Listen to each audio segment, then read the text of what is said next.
Writing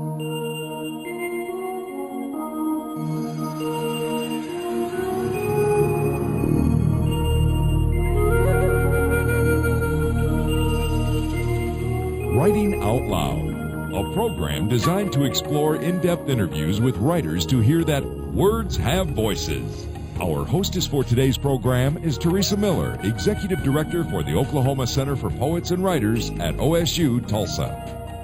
Hello everyone, I'm Teresa Miller and welcome to Writing Out Loud. My very special guest today is Dr. Robert Ballard, oceanographer, writer, undersea adventurer, and the discoverer of the Titanic. My goodness, Dr. Ballard, you're a busy man.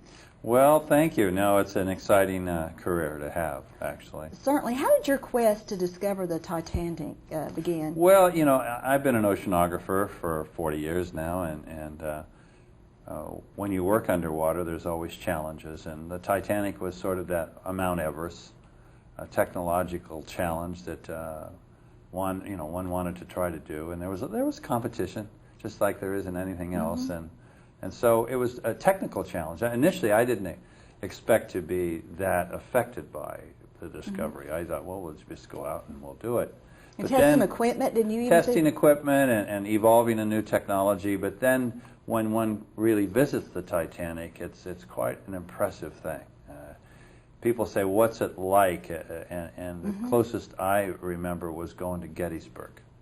The chilling effect of being at a very special place where something quite awful had happened, you know, and it was there where you were in the middle of the ocean, and then you went down, and there it was sitting on the bottom. These two perspectives. First, just the recognition that it was there, that right. you had it was very complex because you were naturally happy that you had found it, but at the same time you were embarrassed to be happy because it was a grave. You were coming across where so many people lost their lives. So it was again, it was sort of like going to a battlefield.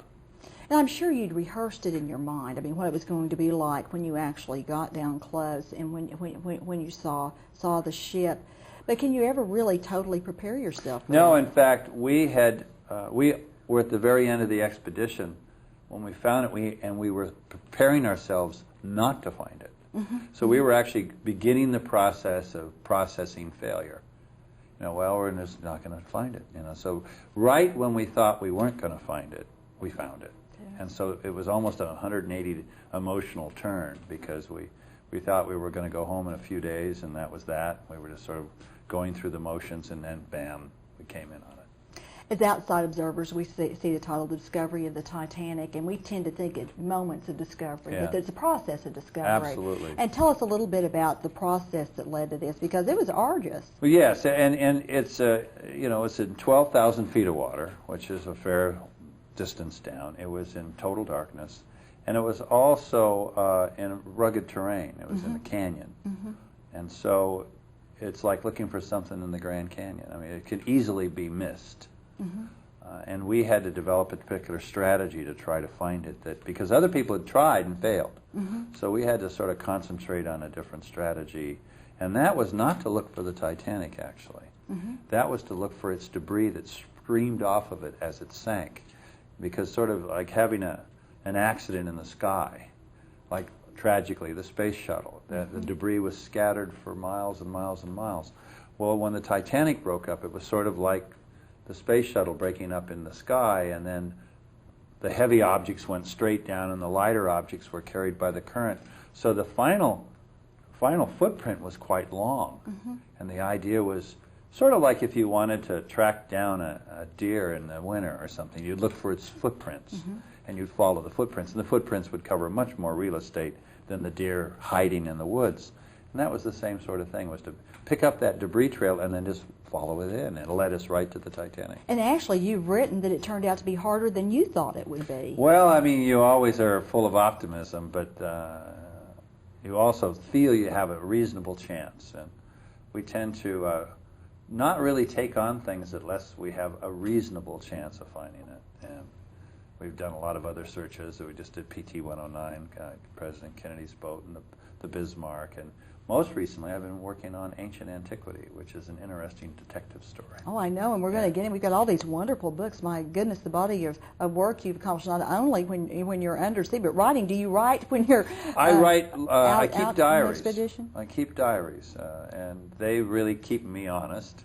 Well, they would have to because so much is going on. You would have the emotional effect. Well, it's easy to lose track. Yeah, you come across the Titanic. I mean, you're going to miss a lot of stuff as you're going because of the sheer emotional impact. So I always keep a log. It's funny, I don't keep a diary on land, but I keep a diary at sea. And it's been sort of fun to go back and because when you sit down to write a book, there it is.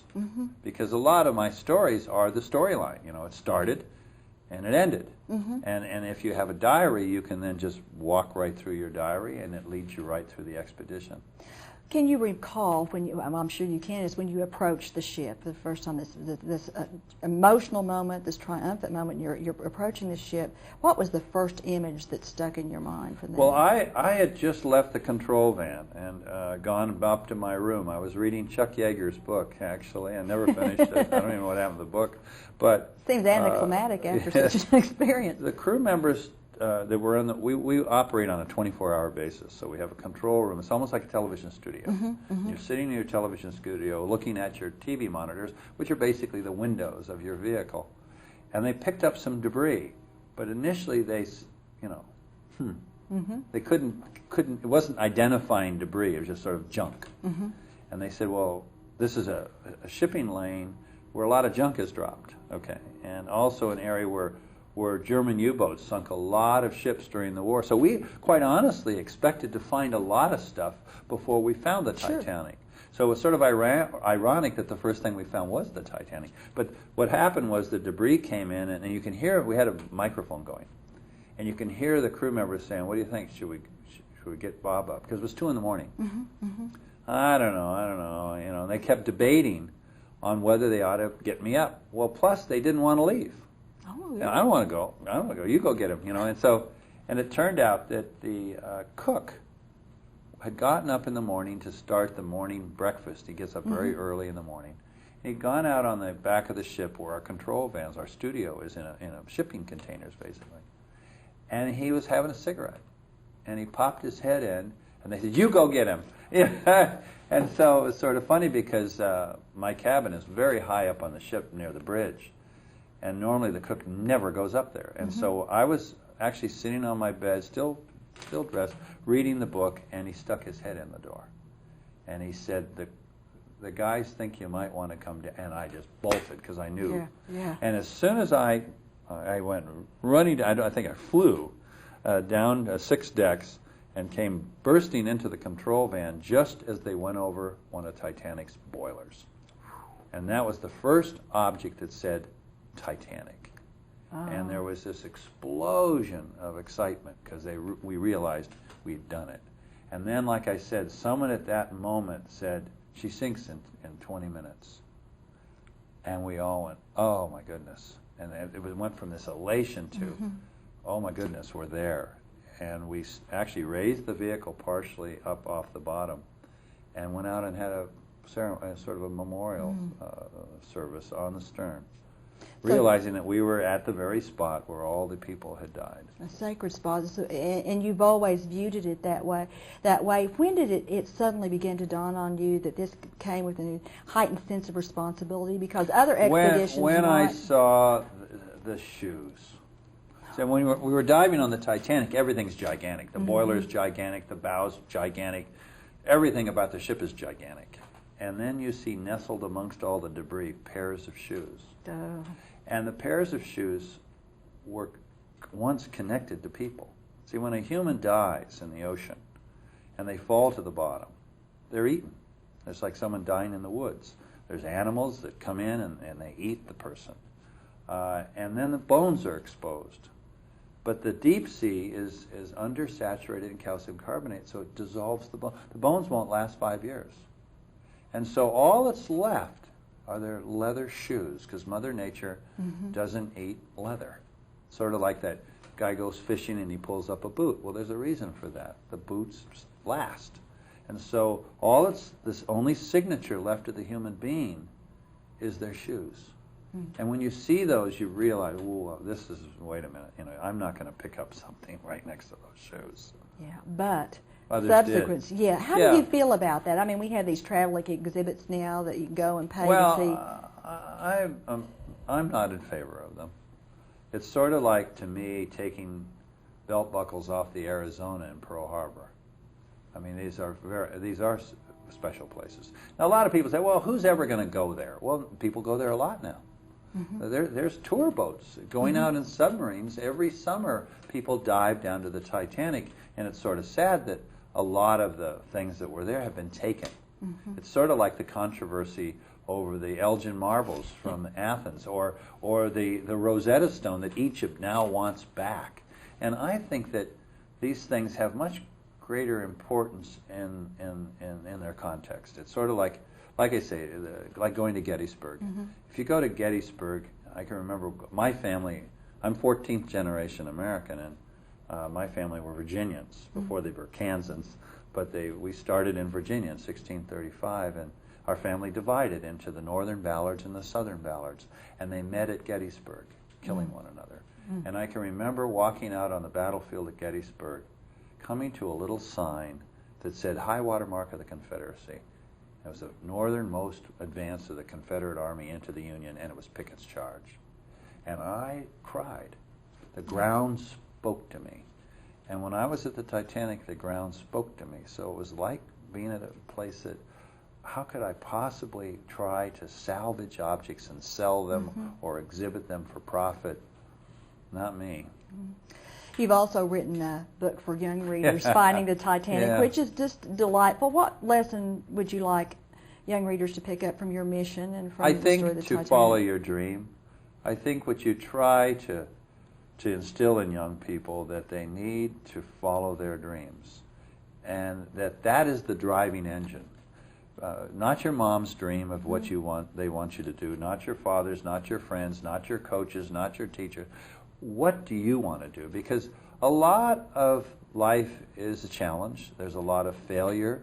I think that a lot of people are constantly in failure avoidance. I'm not going to fail. Yeah. But see, I believe that if you're in failure avoidance, you're in success avoidance. The failure and success are yin and yang, a hand in glove, and That's right. you need to pursue things, and knowing that you may fail, and then learn from that failure. But also, what's important is that what gets you going when you fail is your passion, not your intellect. It helps to be smart, but it's your passion. When you get knocked down by life, it's your passion to get up that drives you through life, and you want people to have a passion, whatever it is. And in Finding the Titanic, for young readers, you focus on Ruth Becker, who was a survivor, and you make the point, which I found fascinating, that a lot of survivors who went on to have children and grandchildren didn't tell their families that they'd been on the ship. It was a lot like World War II veterans. I mean, I've always found, we've done a lot of World War II stories with the Bismarck and the Yorktown and Guadalcanal and lots of different PT-109. I find the braggers didn't do anything. It's the ones that don't talk that were deeply involved and deeply affected by something.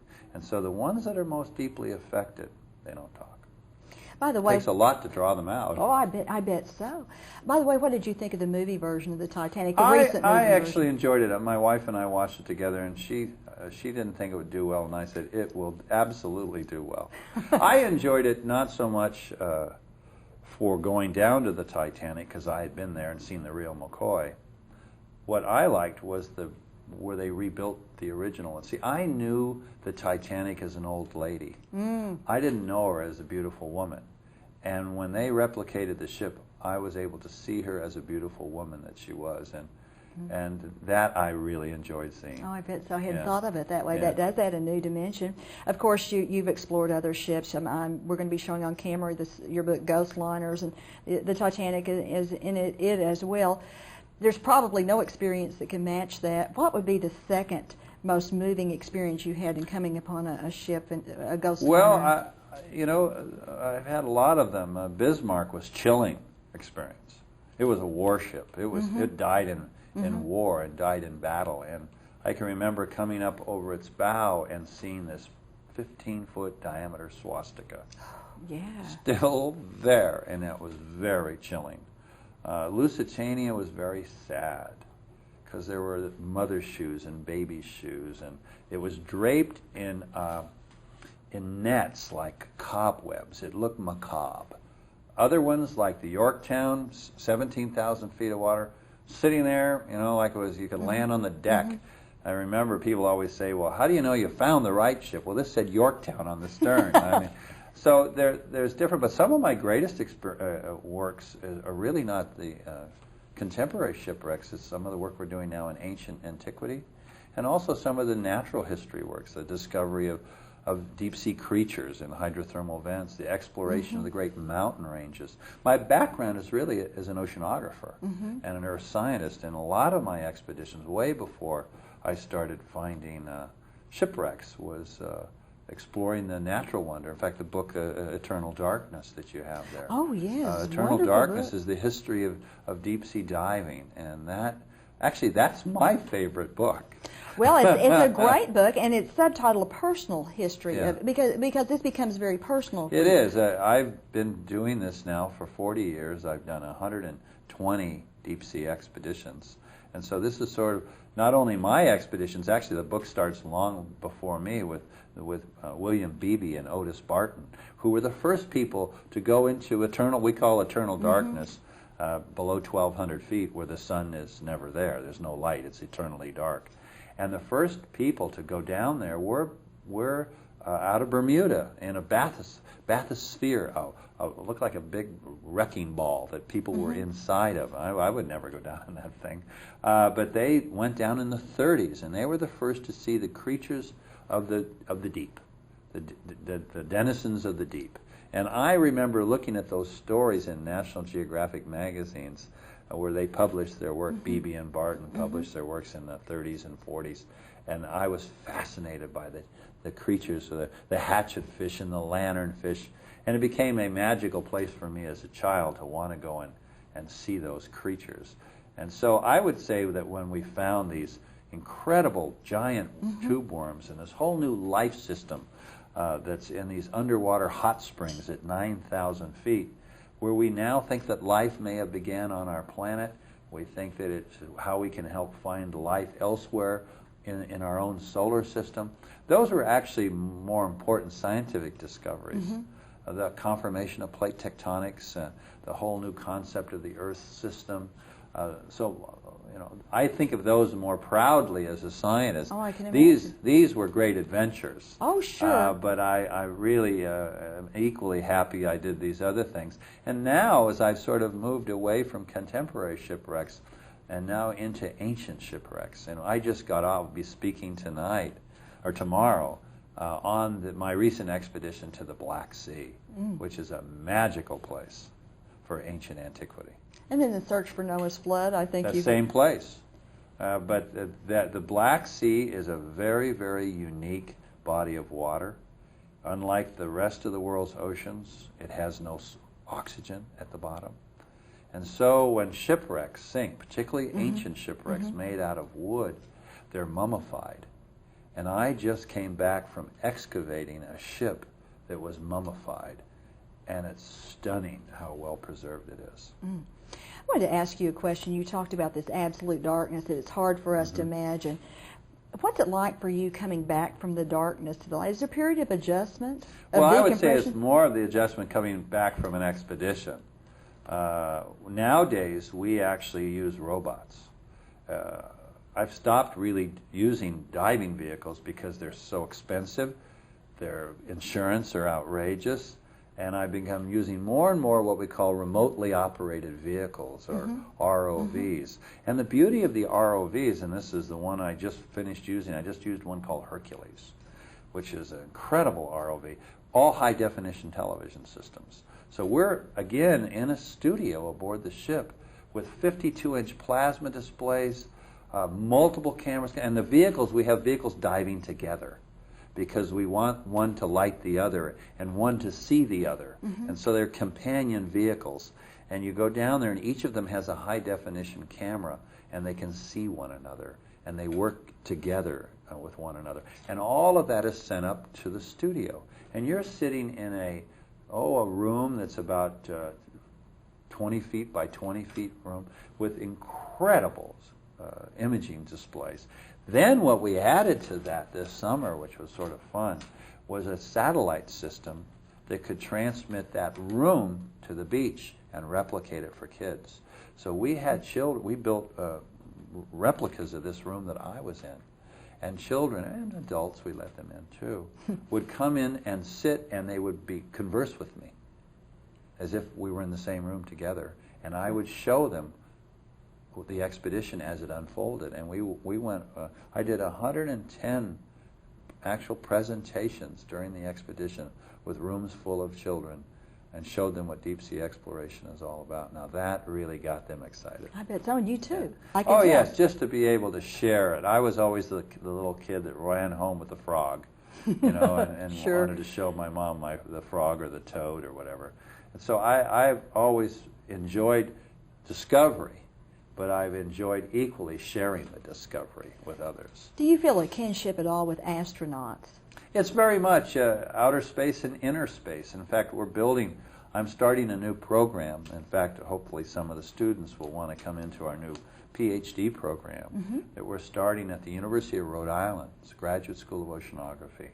I just created a new institute called the Institute for Archaeological Oceanography.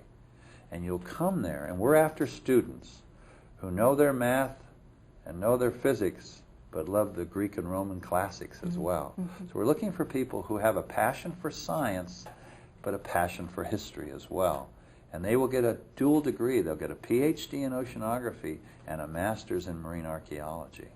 And we're just starting that program next academic year. So. Are there still discoveries to be made? You know, plenty. we think that history's been what sort of discoveries might surprise us? Well, people say, what's your greatest discovery? And I say, the one I'm about to make. We have only begun to scratch the surface of the planet. Most of our planet is underwater, 72% of it. The whole southern hemisphere of Earth, 85% of the southern hemisphere is underwater. And yet we haven't even done the Lewis and Clark expedition. I should say Lois and Clark expeditions of the oceans. The next generation of kids, the next generation of explorers that are in elementary school right now will explore more of Earth than all previous generations combined. So the age of exploration is in front of us, not behind us. Do you think that outer space travel has more support, is more popular than inner support? And why would that be? I mean, heaven's that way and hell's that way. I think there's a natural preoccupation with heaven. It's in our culture. What's up there? It's so vast. The universe, infinite. I mean, there's just this incredible fascination. You see it over your head. When you're in Oklahoma, you look up and you see that. You don't see the ocean. So it tends to be, people tend to gaze into the heavens. And they don't realize that there's the greatest mountain ranges on Earth are beneath the sea. That there are more active volcanoes beneath the sea than on land. There's more life in the ocean than on land. There's half the oxygen we breathe comes from the ocean. I was just selected 2 years ago to serve on a commission for the President and Congress. In fact, the reason I was in Washington, D.C. the last few days, we were wrapping up our recommendations on the oceans. And we've only done it once before in the 60s. And this commission will be reporting to Congress and reporting to the President by Thanksgiving, recommending major structural reorganizations of our government regarding the oceans, exploration, and it's going to be tough because the money that is being spent in the war is coming out of somewhere. And what we're concerned about is it's coming out of exploration, it's coming out of research, it's coming out of our future heritage, and we're worried about that. In your book, Adventures in Ocean Explorations, beautiful book, Oh, thank you. beautiful photographs. You refer to the ocean as sort of the museum of the deep. It is. There is more history in the deep sea than all the museums of the world combined. We think that there's as much as 1 million ships of antiquity in the deep sea. And yet my institute that I just started is the only one in the world looking for that history. So it's a big challenge. As you go back on searching ancient legends and so forth, are you finding that there's truth to the myth? Oh, a lot of ancient legends are based in some portion of truth. I mean, we know that the walls of Jericho came tumbling down because it was sitting on a fault. The destruction of Sodom and Gomorrah, potential stories for the flood. It's, you know, what's godlike is the timing. Why would God write the laws of physics and not use them? So the point is that I think that it's the miracle is when it happens, not how it happens. And to have it happen through the natural laws seems only natural. But what we can never explain is why that moment did it happen. What is the big passion for you right now? I know it's the deep sea creatures and the antiquities and so forth, but is there one thing that you could pinpoint that is really a driving force that if you could find this would Well, I just... have a program called the Jason Project, which I established for children. In fact, we have kids here in Tulsa and Oklahoma City that do the Jason Project. And my mind is full of sayings that my grandmother always said to me, and I'll never forget the one that she attributed to Johnny Appleseed. Okay. And her saying was, great is the person that plants a tree knowing they'll never sit in its shade. And that's children. And that's education. You must be committed to children. You must plant those trees. And that's greatness. Dr. Ballard, thank you so much for being with us Thank today. you. Congratulations on this body of work, your discoveries, and the discoveries that are to come. Thank all of you for joining us on Writing Out Loud.